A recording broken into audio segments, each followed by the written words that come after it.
Kasus Inhutanife yang kini disidik KPK bukan sekadar drama suap antara Direksi BUMN Kehutanan dan mitra swasta. Ini adalah wajah asli dari tata kelola hutan yang keropos, di mana aset negara yang seharusnya dijaga untuk kepentingan publik berubah menjadi ladang rente.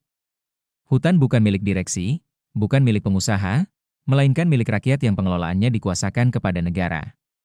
Karena itu, setiap perjanjian kerja sama pengelolaan kawasan hutan sejatinya adalah kontrak publik yang berdiri di atas legitimasi hukum seorang menteri. Fakta yang tidak boleh dilupakan adalah tahun 2018. Di tahun itu, PKS antara Inhutanife dan PT PML diperbarui. Padahal sejak 2018-2019 PML sudah jelas wan prestasi, tidak membayar PBB senilai 2,31 miliar rupiah, tidak menyetor dana rebusasi 500 juta rupiah per tahun, bahkan tidak melaporkan kegiatan bulanan. Semua ini seharusnya menjadi alasan kuat untuk menghentikan perjanjian. Namun yang terjadi justru sebaliknya, PKS 2018 disahkan, dan dari titik inilah pintu suap terbuka, logika hukumnya sangat terang. Pasal 3 UU Tipikor menyatakan bahwa siapapun yang dengan tujuan menguntungkan diri sendiri atau orang lain menyalahgunakan kewenangan hingga merugikan keuangan negara dapat dipidana. Pasal 421 KUHP menegaskan pejabat yang menyalahgunakan kekuasaan dengan membiarkan suatu perbuatan yang seharusnya dicegah juga bisa dimintai pertanggungjawaban.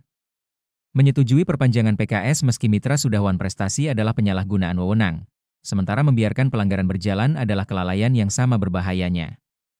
Dua-duanya sama-sama membuka pintu pidana. PKS 2018 tidak bisa dianggap sekadar dokumen teknis. Ia adalah legitimasi politik hukum. Tanpa tanda tangan menteri, tidak akan pernah sah. Itulah mengapa pertanyaan publik sederhana tetapi tajam. Siapa yang menandatangani perpanjangan itu?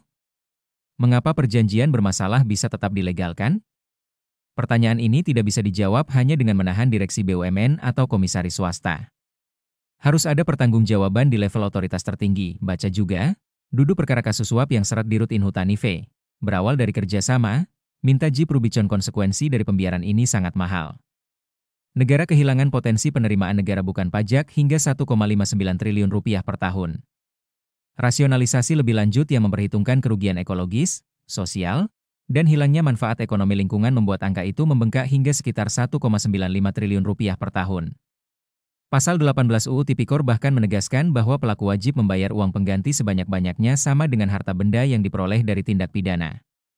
Artinya, kerugian itu tidak bisa dikecilkan hanya pada uang suap miliaran rupiah yang ditemukan KPK, karena dampaknya jauh lebih besar, hilangnya hak rakyat atas hutan, rusaknya ekologi, dan merosotnya kredibilitas negara. KPK sudah memberi sinyal tidak menutup kemungkinan memanggil mantan Menteri Siti Nurbaya maupun Menteri sekarang Raja Juli Antoni.